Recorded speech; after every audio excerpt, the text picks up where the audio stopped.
Sir இயக்குனராகவும் ஒரு நல்ல படம் கொடுத்துட்டாரு கோமாளி. அதுக்கப்புறம் அவர் நடிகராக ட்ரான்ஸ்ஃபார்ம் ஆகி நல்லா நடிச்சிட்டாரு. பட் அந்த படங்களோட ஒப்பிடும்போது இல்லை அந்த படங்கள் ஏற்படுத்தின அந்த எதிர்பார்ப்புனால தான் டியூட் கொஞ்சம் மங்கலாக இருக்கா சார் பார்க்கும்போது? இதுக்கு முன்னாடி வந்து டிராகன் ஒரு படம் ஒன்று வந்துச்சு. அந்த படத்தில் பார்த்தீங்கன்னா கயாடு லோகர்னு ஒரு ஹீரோயின், அவங்க ஒரு அடிஷ்னலாக ஒரு ப்ளஸ் அது அந்த படத்தில். அப்புறம் பாடல்கள், அந்த படம் போன வேகம் இருக்குல்ல, அப்படி ஒரு ஸ்பீடான ஸ்க்ரீன் பிளேயாக இருக்கும்.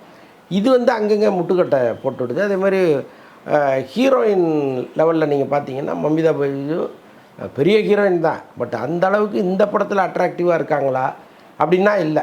ஸோ அந்த மாதிரி பிரச்சனைகள்லாம் இதுக்குள்ளே இருக்குது. Okay sir. சார் நீங்கள் 4வது படம் சொன்னீங்க, அதுக்கு முன்னாடி 3வதாக டீசல், அது வந்து முன்னாடியே ரிலீஸ் ஆகிருக்க வேண்டிய படம் கொஞ்சம் தள்ளி வருது. பாட்டுலாம் ஹிட் ஆகிடுச்சு, ஒரு பாட்டு கூட.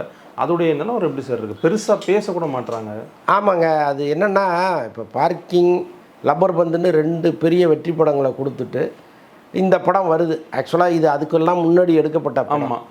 ஒருவேளை இந்த படமெல்லாம் வந்த பிறகு இது மாதிரி ஒரு கதையில் அவர் நடிச்சிருந்தாருன்னா, என்ன இப்படி ஒரு கதையில் நடிச்சிட்டாரேன்னு நாமளே அவரை வந்து கோவப்படலாம். ஆனால் எப்போவோ நடித்த ஒரு படம் அது காலதாமதமாக வருது. அவருடைய துரதிர்ஷ்டம் இந்த நேரத்தில் வந்துருச்சு, அப்படி தான் அதை எடுத்துக்கணும்.